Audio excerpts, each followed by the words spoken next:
Retresser le monde. Rien que le titre, ça interpelle, non? Ça évoque tout de suite une image, celle de quelque chose qui s'est défait, qu'il faut réparer, remettre ensemble. Et ben c'est exactement ça, l'idée derrière le projet absolument incroyable qu'on va découvrir aujourd'hui. Le point de départ, c'est un constat. Un constat qu'on est d'ailleurs pas mal à faire en ce moment. Notre monde semble se détresser. On le voit bien avec les conflits, les tensions, les divisions. C'est comme un tissu qui s'effiloche. Ok, le constat est là. Mais du coup, on fait quoi? Face à ce sentiment d'un monde qui part un peu dans tous les sens, comment est-ce qu'on peut agir, nous, concrètement, pour essayer de retisser quelque chose? Eh bien, une réponse a émergé. Une réponse à la fois artistique et profondément humaine. C'est le projet Retresser le monde. L'idée, elle est aussi simple qu'audacieuse. Faire en sorte que 3 écoles créent ensemble une œuvre d'art textile géante. Le but?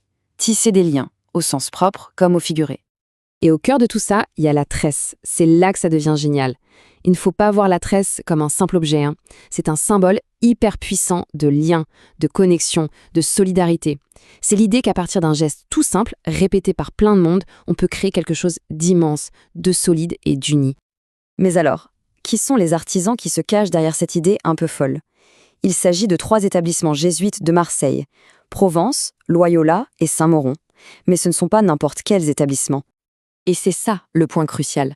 Ces écoles viennent de quartiers très différents de Marseille, les quartiers nord et les quartiers sud. Du coup, ce projet, c'est un vrai pont qui se crée entre des jeunes, des adultes, qui ne se seraient probablement jamais croisés sinon. C'est une vraie rencontre entre des mondes. Et alors là, attention, l'ampleur du truc est juste dingue. Imaginez un peu, 1900 élèves. C'est carrément une armée de tresseurs qui se met en marche. Ça montre bien à quel point l'idée a réussi à rassembler. Et forcément, l'ambition est à la hauteur du nombre de participants. L'objectif, c'est de créer plus de 2000 mètres de tresse.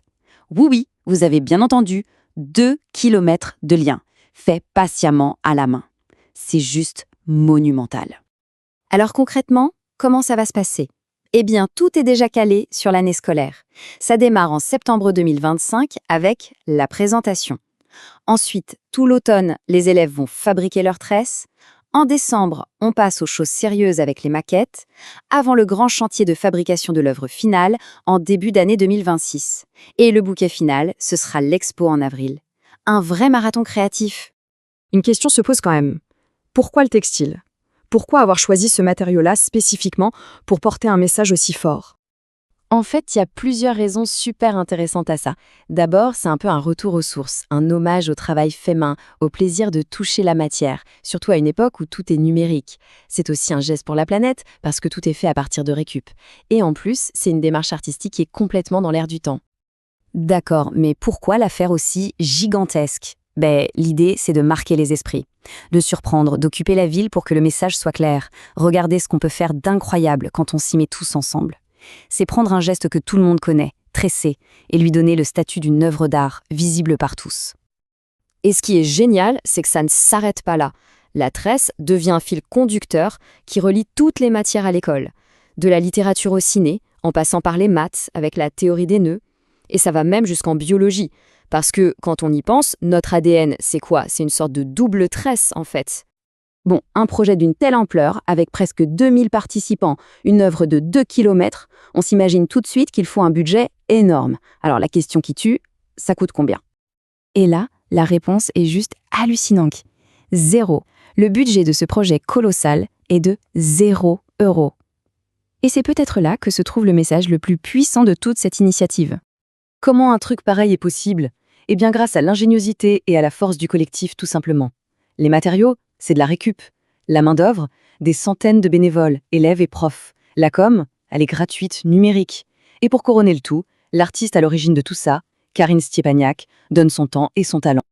Et le but ultime de tout ce travail, c'est d'arriver à un moment clé, une exposition en plein cœur de Marseille. L'idée, c'est que cette immense tresse, symbole de leur collaboration, soit vue par toute la ville. C'est une façon de montrer en grand que l'audace, la créativité et le vivre ensemble, c'est toujours possible. Ce qui nous ramène à la question du début. Est-ce qu'un geste aussi simple que de tresser peut vraiment, concrètement, retresser une communauté, recréer du lien dans une ville? Franchement, en découvrant ce projet, on a très envie de croire que la réponse est un immense oui.